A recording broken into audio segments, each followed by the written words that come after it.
different methods you go about repairing these cars, because the ampage and voltage of hybrid vehicles are entirely different from regular standard vehicles. Same thing with electrical vehicles. So there's a premium you pay for it, and the adoption rate of it in the country isn't as high as it should be. So all these other costs associated with this create a very complex situation with how transportation works in the country, where it shouldn't be.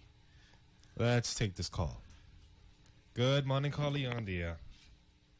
Good morning. Morning. How you all doing? Fine, and you? Great, and you? Good. I'm awesome.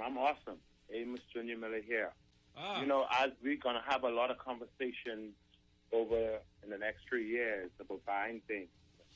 Gonna hear a whole lot of giving out a whole lot of easy things, like I like to call them, easy things, making it easy. But yet, no one wished to have the conversation that destroyed the middle class as it relates to consumer protection. That's what really decimated the middle class. I mean, of course, we know there's a shadow to everything. Yep.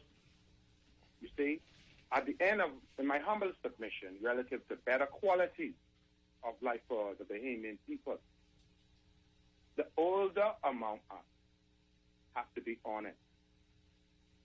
If for some reason the older among us have some type of issue that they don't wish to come to light, then, the younger gonna have to tarry a little longer in their quest for knowledge, for the knowledge that we desire.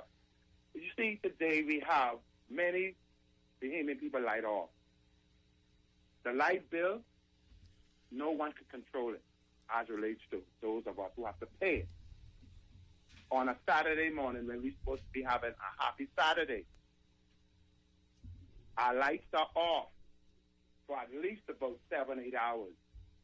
We're spending over $500 million bringing in fossil fuels, okay, to put in rented generators, okay, while we know there's companies out there in the world, right there next door in America, okay, that sells hydro, electric, turbine engines, okay, that operates from pressurized water being pushed into it.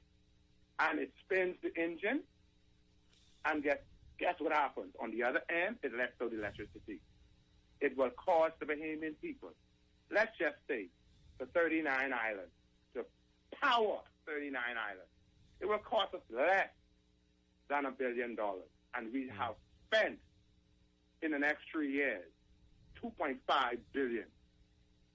I like everything that Mr. Graham Rutherford brings to the debate on the global stage. However, the Bahamian people's destiny must be placed in the hands of our young among us and old, if we're going to speak about unity. If you try to, as a government, if you try to silence the older among us relative to the shadow of the past, hiding the light from those among us, the younger, who are brilliant and intelligent, and who was created to take the nation as the generation, who was born as the generation to take this nation further. And when the older among us fail to speak up relative to consumer protection, the middle class is already gone. What do we have now? What do you all call it? I mean, really, what? Is there a national plan that the young people is willing to put their life on the line for, as it relates to the preamble of our Constitution and your fundamental rights and freedoms? That is a part of your belief as it relates to the document relative to the supremacy, but a nation believing in the supremacy of the Almighty Yahweh Elohim Son. All right. In the name of Jesus. Thank you very much, caller. We have another call. Good morning. Different methods you go about repairing these cards because the ampage and voltage of hybrid vehicles are entirely different from regular standard vehicles. Same thing with electrical vehicles. So there's a premium you pay for it, and the adoption rate of it in the country isn't as high as it should be. So all these other costs associated with this create a very complex situation with how transportation works.